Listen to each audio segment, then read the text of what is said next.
SMT Nation, I want to tell you a little about our partner, Southern New Hampshire University, otherwise known as SNHU. Some of you out there may have heard of SNHU. It really is a great way to get an affordable and accredited online bachelor's degree. You can check out any of their campus programs: business administration, criminal justice, computer science, psychology. The flexibility is fantastic. Variety of program options, majors, ways to learn, traditional, online, or even accelerated. The credibility is there. The online bachelor's programs are regionally accredited with the highest academic standards. You get the highest quality expert instruction, experienced faculty with relevant and actionable insights into the classroom, and of course the transfer-friendly programs accepting up to 90 undergraduate credits towards bachelor degrees. The areas of study: accounting and finance, art and design, business, criminal justice, education, engineering, the list goes on and on. So go ahead and check out Southern New Hampshire University. Use our unique partner link. It'll be found in the description. It's also displayed here on the screen. https://snhu.edu/sneed. Use it and get yourself going in the right direction. Reach your goals and take advantage of these incredible opportunities through our partner, SNHU. To kind of add insult to injury, and Moose, I'm going to bring you in on this point. From this article, this one's from Dano on Light Reading. Indications from the CEO of EchoStar and Dish.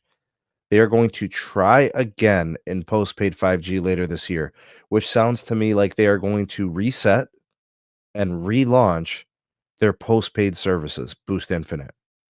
I don't know if that means there's a rebrand. I don't know if that means they're going to have a different go-to market strategy.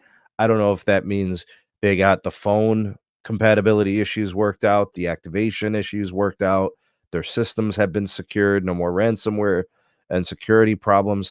I don't know any of those things, but it sounds to me like they want to hit the reboot button and do this over again. Moose, your take on that? I mean, I don't understand what. Uh, this is just so sad.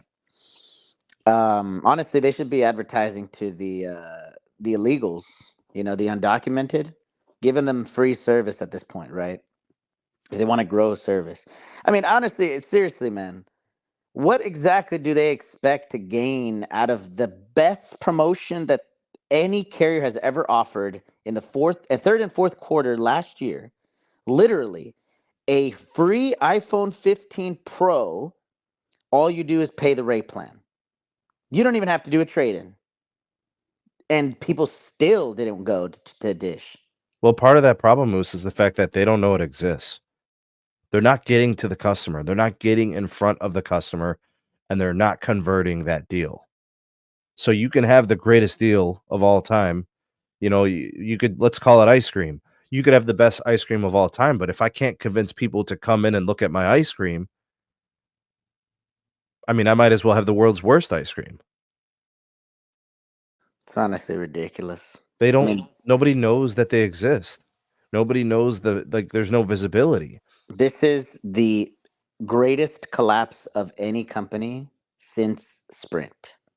Well, come Actually, on, Moose. Let's no, no, let's no. This could actually be worse than Sprint. And I'll what? tell you why. Yes, I'll tell you why.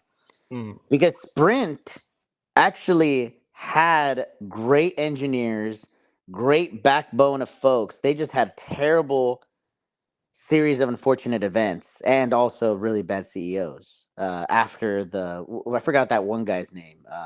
Gary Forsey. Yes, after 4C, everything went downhill.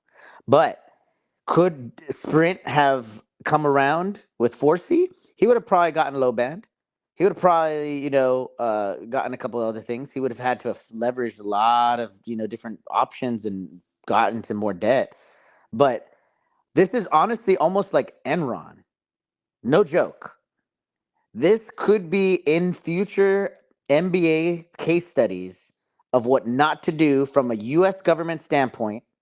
First of all, number one. And number two, what not to do when you are given the keys to a wireless carrier. Yeah, So but T-Mobile. I can't say that this is worse than Sprint when Sprint literally had a wealth of assets. Dish never had a wealth of assets. Sprint never had, you know, They're Sprint not had wealthy, but they access got a good to network. They have a safe. wireline. They had a fiber backbone. Sprint was a was a was a cash money machine for a while, and then one bad decision, the whole Nextel thing, and then those trying to integrate those assets, and none of it worked. And then they just abandoned the building and the upgrading and the network, and they made a bad decision with WiMAX, and Marcelo didn't help, and those. I mean, it was compound. It was issue after issue after issue. I can't call Dish that. Dish had their back up against the wall from day one. I don't Well, agree with T-Mobile. Charlie's decisions. I'm just saying it's not as egregious. Sprint operated from a position of strength for decades and then squandered all of it away. Dish never had a strengthened position. Yeah, it's always been poor circumstances. T-Mobile chose them to be the fourth competitor because they don't want a fourth competitor. No, but like, Yeah. but let me tell you this, right? Sprint had significant amounts of spectrum, right, in the mid band, right, 2.5, right, very low band, and at the end of the day, they had a significant amount of wireline business, right? They could have sold the wireline business to give them some more cash.